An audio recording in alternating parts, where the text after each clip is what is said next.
18 தர்பார் வந்துட்டாயா. வணக்கம் மக்களே, இது நியூஸ் 18 தர்பார். நம்ம தர்பார்ல இன்னைக்கு உங்களுக்காக பல்வேறு விஷயங்களை தேடி தோண்டி எடுத்து கப்புன்னு வச்சிருக்கோம். எடுத்து பார்த்து என்ஜாய் பண்ணுவோம். வாங்க நிகழ்ச்சிக்குள்ள சர்ன்னு போவோம். அமெரிக்காவில் ஒரு ஏழை நடந்துச்சுங்க. அதில் ஒரு ஐயா படம் வரைஞ்சிருக்காரு. அந்த படம் சுமார் 2000 கோடி ரூபாய்க்கு மேலே ஏலத்துக்கு போயிருக்கு. ஏன் என்னையா அந்த படத்தில் இருக்குன்னு பார்த்தா ஒரு அழகான பெண்ணை வரைஞ்சிருக்கிறார். இல்லை அவர் வரைஞ்ச பெண்ணை அழகா இருந்திருக்கு. எல்லாரும் பார்த்து இப்படி ஒரு பொண்ணு நமக்கு கிடைச்சா நல்லா இருக்குமேனு போட்டி ஓட்டு ஏலத்தொகை ஏற்றி வாங்கி விட்டாங்க. At $205 million. Here it is for this Elizabeth Lader portrait only at Sotheby's here in the Breuer. The Klimt Julian is yours. Congratulations. Congratulations.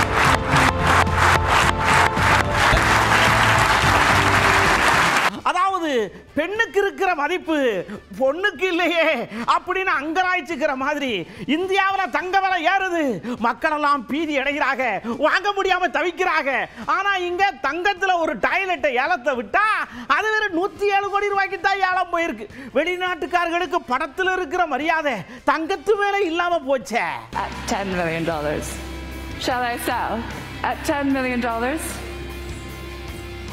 Your chances are circling the drain, all of you. At $10 million, I'm selling. At $10 million, unless we go on. At $10 million, fair warning. At $10 million. That's yours, Cassandra. Sold $10 million to panel 86. Thank them, please. அதாவது இன்னைக்கு கோயம்புத்தூர்ல கோ பேக்னு சரி ஏதோ வண்டியை பிடிச்சி தள்ளு வாங்கி போல் இருக்கு, ஸ்டார்ட் ஆகல போல் இருக்குன்னு நினைச்சா இல்ல வழக்கமா ஒருத்தர் அங்கிருந்து வருவாரு, இங்க ஒரு குரூப் கோ பேக்னு சொல்லும். அதே விஷயத்தை தான் அங்கேயும் பண்ணியிருக்காங்க. ஆனா அவர் போகலையே, வந்துட்டார்ல.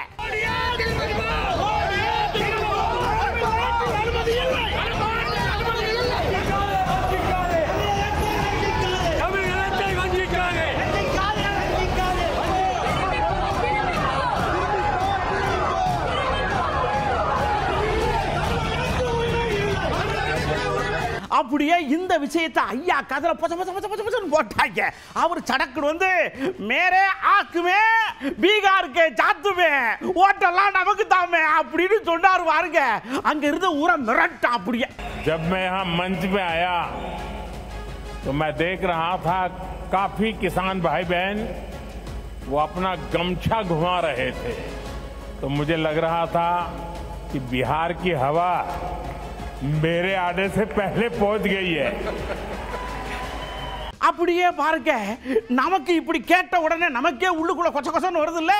தென்காசியில் இருக்கிற யானைக்கு இந்த சத்தம் கேட்டிருக்குங்க. அது குடுக்குடுன்னு ஓடி போய் பனைமரத்துல நங்குன்னு முட்டி மரத்தை சாச்சு பிடிச்சு. நல்ல வேளை யானைக்கு ஒண்ணு ஆவல போங்க.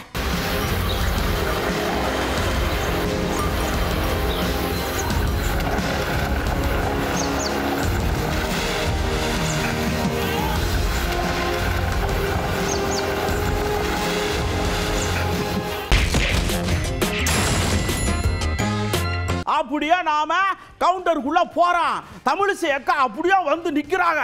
முகத்துல அப்படி கோபம் இருக்கு. கடுக போட்ட டமேர் 4 தூரம் போட்டு விளக்கு முழுக்கு. நீங்க சொல்லுறாங்க ஐயா வர்ற நேரம் கருப்பு கொடி நீ நாங்க வச்சிருக்கோம் மீட்டர் கணக்குல எடுத்து நீட்ட ஸ்டாலின் ஐயாவே அதுல உழுந்துருவாரு, ஜாக்கிரதையா இருங்கன்னு மிரட்டுறாங்க. ஐயா வரவேற்கும் தமிழகம். முதல்ல நீங்க ஒப்புக்கொண்டாலும் ஒப்புக்கொள்ளலாம், அவர் நம்மளோட பிரதம அமைச்சர். அவர் எல்லா நல்ல திட்டங்களையும் கொடுத்திருக்கிறாரு. எல்லா விமான நிலையங்களும் விரிவாக்கப்பட்டு இருக்கிறது. கருப்பு கொடி நிச்சயமா காமிக்கணும். அது ஸ்டாலினுக்கு தான் காமிக்கணும்.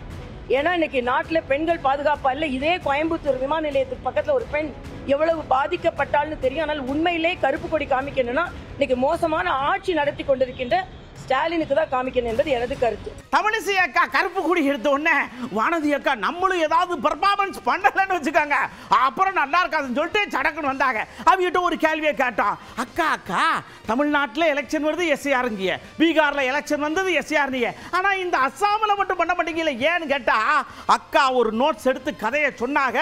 நீங்க கதையை கேளுங்க, நான் அப்படி சேர்த்து அங்கிட்டு போயிட்டு வரேன். அதாவது எஸ்ஐஆர் அப்படிங்கறத நீங்க வந்து முழுக்க முழுக்க தேர்தல் ஆணையம் எல்லா மாநிலத்திலையும் அமல்படுத்துறாங்க. அசாம்ல தேர்தல் வரலன்னு யார் சொன்னாங்க? நம்மள மாதிரி தான் அசாமுக்கு தேர்தல். 5 மாநிலத்துக்கு ஒரே நேரத்துல தான் தேர்தல்.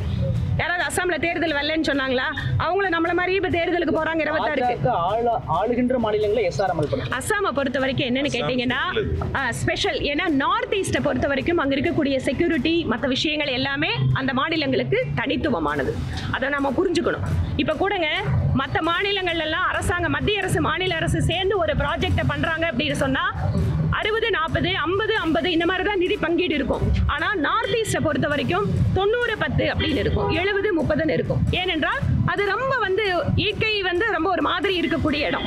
அங்க வந்து மற்ற இடத்த மாதிரி கம்பேர் பண்ண முடியாது. அதே மாதிரி அஸ்ஸாமை பொறுத்த வரைக்கும் கூடங்க பங்களாதேஷ், அங்க இருக்கக்கூடிய பங்களாதேசிகள் இல்ல அங்கிருந்து புலம்பெயர்ந்து இருக்கக்கூடிய ஹிந்துக்கள் பங்களாதேஷ்ல கொடுமையை வந்து தாக்கு பிடிக்க முடியாம பக்கத்து மாநிலமான அஸ்ஸாமுக்கு தான் அதிகமா வந்திருக்காங்க. அது ரொம்ப நெடுங்காலமா அங்க இருக்கக்கூடிய ஒரு பிரச்சனை. அதை வந்து அந்த தன்மையோட தேர்தல் ஆணையம் அணுகுது. அப்படியே நம்ம விஜயபாஸ்கர் அண்ணாச்சி வந்தாங்க. அவர் ஒரு விஷயத்தை அலசி ஆராய்ஞ்சு தேடி கண்டுபிடிச்சு பார்த்துருப்பாரு போல் இருக்கு. எஸ்ஐஆர்ல ஒரு குளறுபடி இருக்கத்தான் செய்யுது, இல்லைன்னு சொல்லல. ஆனா ஒரு 4-5 பேரை உள்ள சேர்த்தேன்னு வச்சுக்கோங்களேன், அதுக்கு ஈஸியா தீர்வு காண முடியும். அதனால ஒரு எக்ஸ்ட்ரா ஒரு 4-5 பேரை வேலைக்கு சேருங்க, எல்லாத்தையும் செஞ்சு விடலாம் அப்படின்னு ஐடியா கொடுக்காரு தேர்தல் ஆணையத்துக்கு. சீர்திருத்தம் என்பது தேவையான ஒன்று தானே. பொதுவாக இப்போ 20 ஆண்டுகளுக்கு 2002க்கு பிறகு வந்து இந்த மாதிரியான ஒரு சீர்திருத்தம் என்பது தேவையான ஒன்று தான். இந்த சீர்திருத்த பணி நடந்தால் தான் இப்போ குறிப்பாக வந்து டவுனில் இப்போ நீங்கள் இப்போ நம்ம புதுக்கோட்டை டவுனில் நம்ம நிற்கிறோம். இப்போ நம்ம பிஎல்ஓட்டே நம்ம பேசணும். அதில் பார்த்துங்க, இந்த ஃபார்மை வந்து அவங்க வீடு வீடாக பண்ணி கொடுக்குறப்ப நாட் ட்ரேசபிள் அப்படின்றதே ஒரு 200 வாக்குகள் இருக்குல்ல. இப்போ அது அந்த வாக்கு நாட் ட்ரேசபிள்னால் என்ன? அவங்க வந்து வாக்காளர் பட்டியலில் அவங்களுடைய பெயர் இருக்குது, ஆனால் அந்த முகவரில் போய் பார்க்குறப்ப அவங்க இல்லை. வாக்காளர் பட்டியலில் பெயர் இருக்குது, முகவரில் போய் பார்க்குறப்ப அவங்க இறந்துருக்கிறாங்க. அப்போ இது நீக்க வேண்டிய விஷயம் தானே. இப்போ இறந்தவர்களை நீக்க வேண்டும் என்பதோ, முகவரியே இல்லாமல் பட்டியலில் இருக்கிறவங்களை நீக்க வேண்டும் என்பதோ, 18 வயதானவர்களை சேர்க்க வேண்டும் என்பது ஒரு சரியான விஷயம் தானே. அதுதானே அனைத்து இந்திய அண்ணா திராவிட முன்னேற்ற கழகம் ஆதரிக்குது. அதுதான் எங்களுடைய பொதுச் செயலாளரும் அதுதானே சொல்கிறாங்க. அதனால் இதில் யாரும் இன்ஃப்ளூயன்ஸ் பண்ணக்கூடாது அப்படின்றதான். திருமானனுக்கு வந்ததே கோவம். ஏயா, நாங்க கடந்த 4-5 மாசமா எஸ்ஐஆர்னாலே பிரச்சனைனால எஸ்ஐஆர்னு போட்டு கத்திக்கிட்டு கிடக்கா, நீ ஆட்டுக்கு வந்து 4 பேரை சேர்ந்து விட்டா சரியா போயிரும் அப்படியே அள்ளி விட்டு போய்கிட்டு இருக்க. படிச்சு பார்த்துட்டு பேச வேண்டியதானே, ஏயா இப்படி பண்ணுதுன்னு சொல்லி அண்ணன் கோவப்படுதாரா. ஒட்டுமொத்த தேசத்திற்கே அச்சுறுத்தல். பீகார் தேர்தல் முடிவு என்பது ஜனநாயகத்தை கொன்று புதைக்கிற ஒரு சதி திட்டத்தின் விளைச்சல் தான். நாடாளுமன்ற ஜனநாயகத்தையே கேலிக்கூத்தாக்குவது, மக்களுக்கு ஜனநாயகத்தின் மீதான நம்பகத்தன்மையை சிதைப்பது என்கிற அடிப்படையில் தான் அது அரங்கேற்றப்பட்டிருக்கிறது. அதிலே மேலோட்டமாக பார்த்தால் வாக்காளர் பட்டியல் சீராய்வு என்று சொல்லப்பட்டாலும் குடியுரிமையை பறிக்கிற தேசிய குடிமக்கள் பேரட்டை உருவாக்குகிற சிஏஏ சட்டத்தை நடைமுறைப்படுத்துகிற சதி முயற்சிதான் என்பதை வெளிப்படையாக அவர்கள் சொல்லவில்லை என்றாலும் அதுதான் உண்மை என்பதை உணர வேண்டும். இது நாட்டுக்கு நல்லதல்ல. அடுத்து பாருங்க, நம்ம அண்ணன் சொல்றாரு, நான் போராட்டத்தை முன்னெடுத்திருக்கேன், விடமாட்டேன் இந்த எஸ்ஐஆருக்கு எதிராக. ஏன்னா பாஜக கடப்பாறையும் மம்பட்டியும் எடுத்துட்டு வருது, இந்த பக்கம் தேர்தல் ஆணையம் புல்டோசர் எடுத்துட்டு வருது. ஆளாளுக்கு தோண்டி எங்களை போட்டு புதைக்க போறாங்க. விட்டுருவோமா நாங்க? அப்படியே புல்டோசரை தூக்கி எடுத்து அமைக்கிறோம்ல அப்படிக்கார அண்ணன்.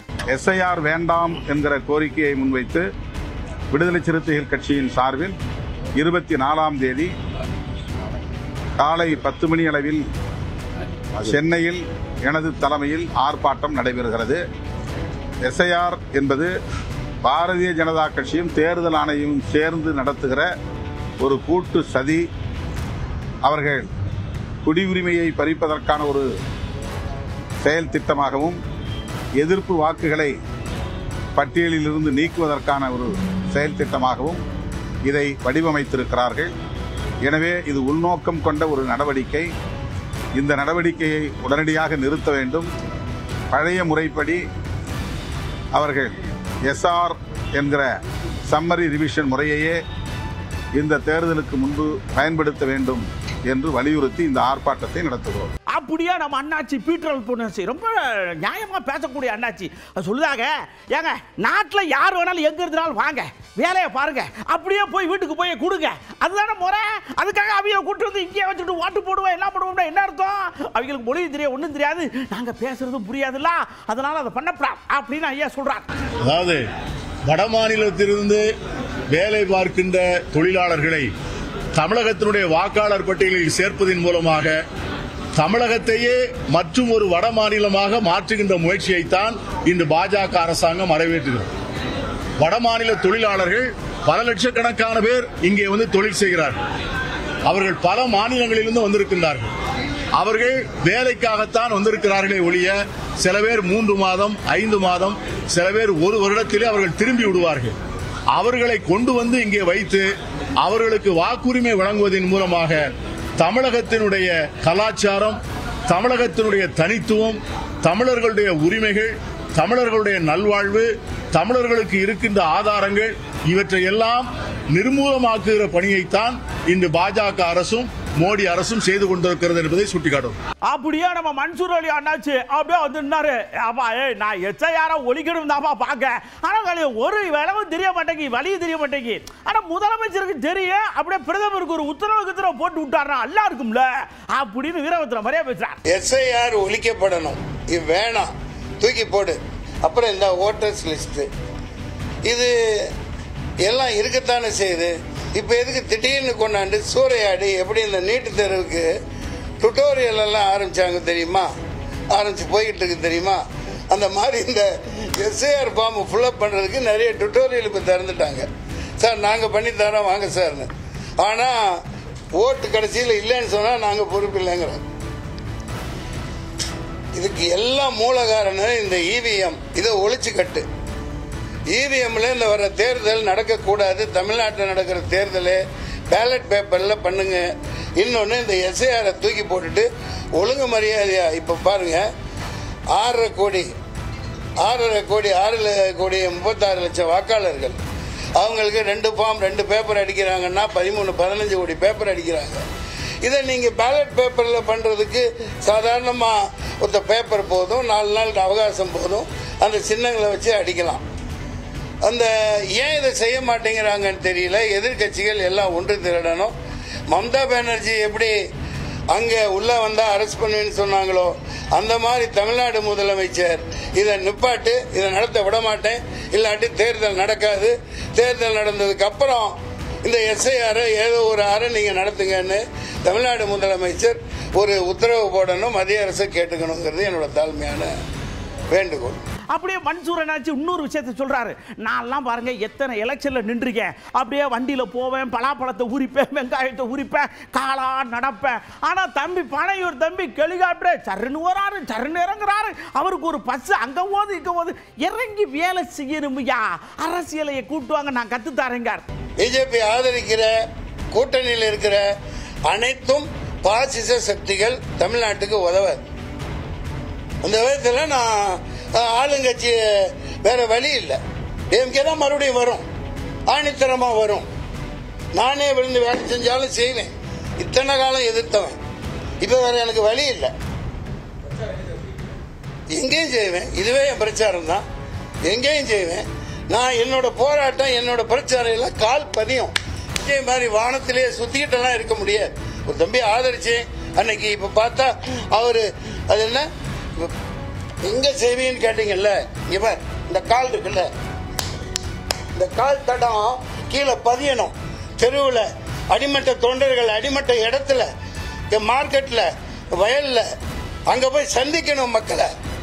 வானத்திலேயே உலாத்திக்கிட்டு வான தூதர்களா இருந்துகிட்டு ஹெலிகாப்டர்ல போய் இறங்கி ஹெலிகாப்டர்ல வர்றவன் பணக்காரனுக்கு தான் சொம்படிப்பான், பணக்காரனுக்கு தான் பல்லாக்கு தூக்குவான். புரியுதுங்களா? அப்படி அன்புமணி அண்ணாச்சி வந்தாங்க.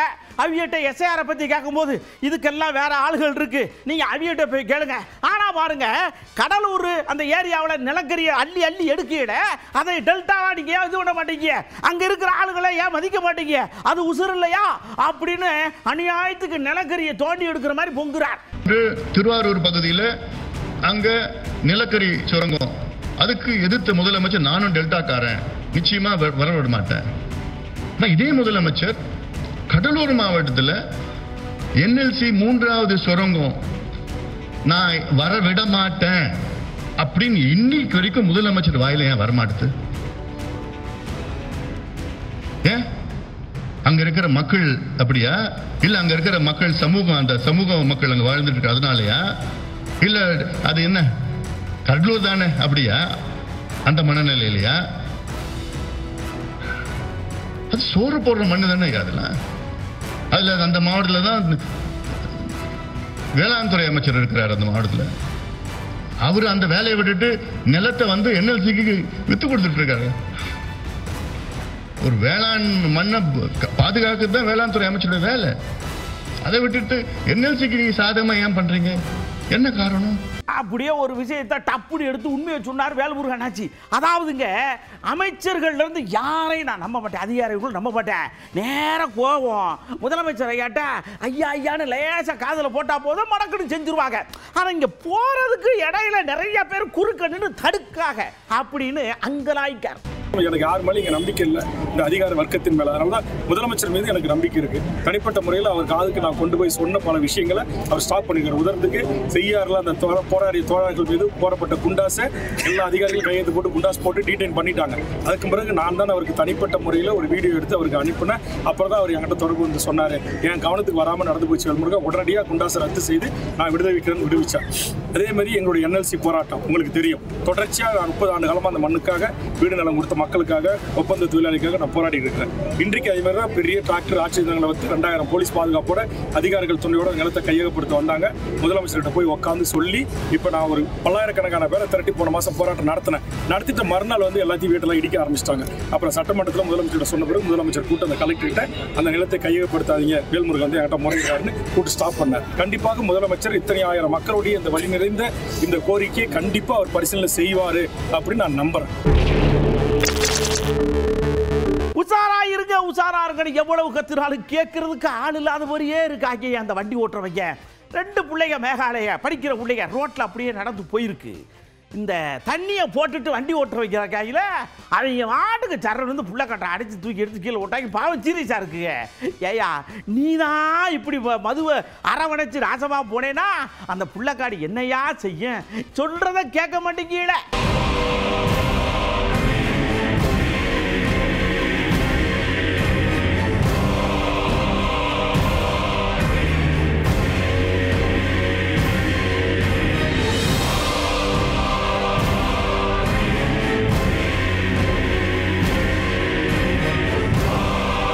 ஐயா உங்களுக்கெல்லாம் எங்கயா இது கிடைக்குது? ஏயா இப்படி பண்றியே அப்படின்னு உங்க பெத்தவங்களாம் உங்களை கேட்க மாட்டாங்களா? அப்படிங்கிற அளவுக்கு இருக்கு. ஒரு பையன் சேவனேன்னு போயிருக்கான், அவங்க கூட ஏற்கனவே சண்டை விட்டுருப்பாங்க. உங்களுக்கு 3 பேர் சர்ன்னு பைக்கில் வந்திருக்காங்க, துப்பாக்கி எடுத்து டப்புன்னு சுட்டு போட்டு போயிட்டாங்க. உங்களுக்கெல்லாம் எப்படா துப்பாக்கி கிடைக்குது அப்படின்னு காவல்துறைக்கு தான் விழிச்சோம்.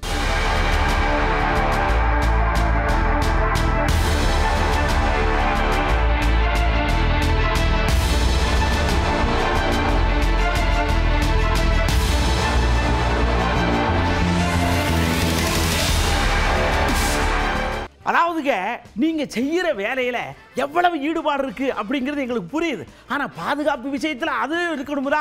நீங்க வேலை கொடுக்கவங்க பாதுகாப்பு விஷயத்தை கடைபிடிங்கய்யா. இப்படித்தான் ஒருத்தர் சேரத்து மேல ஏறி அப்படியே பெயிண்ட் அடிச்சிருந்தாங்க, கயர் அந்து விழுந்து பாவம் இறந்து போனாரு. இப்ப அந்த குடும்பம் பாவம் இல்லையா? பாதுகாப்பு விஷயத்துல சமரசம் பண்ணாதீங்க.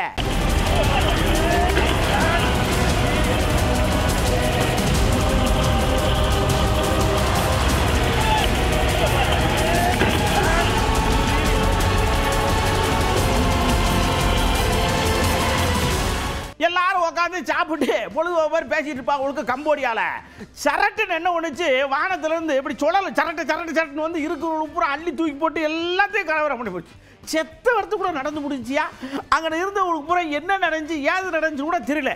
அதனால எப்பயும் உஷாரா இருங்க.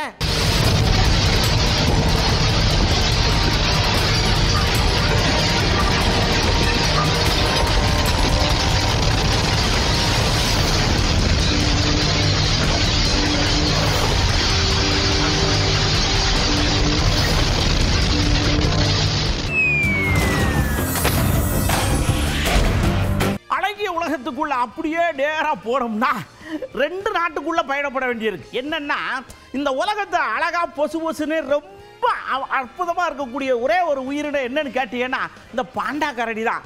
நல்லா கொச்சு இருக்கும், பார்க்கவே தடையிட்டே இருக்கலாம். இதை சீனா நாட்டில இருந்து இன்னொரு நாட்டுக்கு ஏற்றி விடுதாங்க. அந்த விமானம் வந்திருக்கு பாருங்க, அதுக்கு தண்ணி அடிச்சு வரவேற்பு தெரிவிச்சிருக்காங்க. பாண்டா கரடிக்கு ரொம்ப சந்தோஷமா.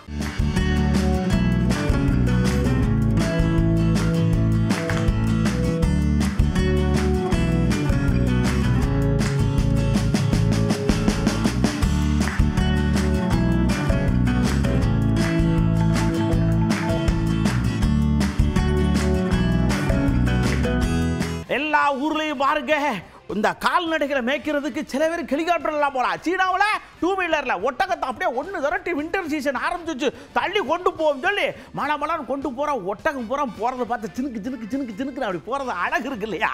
பார்த்துருக்கேன்.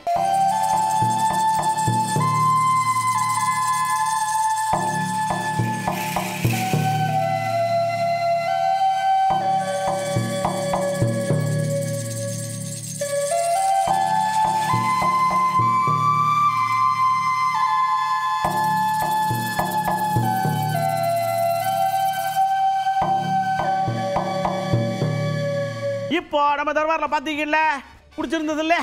சரி, ஓகே, சந்தோஷமா இருங்க. அடுத்த தர்பாரில் ஏகப்பட்ட விஷயத்தோட நான் உங்களை சந்திக்கிறேன். வழக்கு போல இன்னும் ஒரு விஷயம்தான். மழையெல்லாம் பேஞ்சதா, திடீர்னு வெயில் அடிச்சதா, ரோடு குண்டு குழிவா கிடக்கா, புழுதியா கண்ணு நிறையுது, பார்த்து வண்டி ஓட்டி போங்கண்ணா. அடுத்த தர்பாரில் ஏகப்பட்ட விஷயத்தோட நான் உங்களை சந்திக்கிறேன். அதுவரை உங்களிடமிருந்து அன்போடு விடைபெற்றுக் கொள்வது உங்கள் அன்பு நண்பன் கெனில். வணக்கம் மக்களே. 18 தர்பார் வந்துட்டாயா.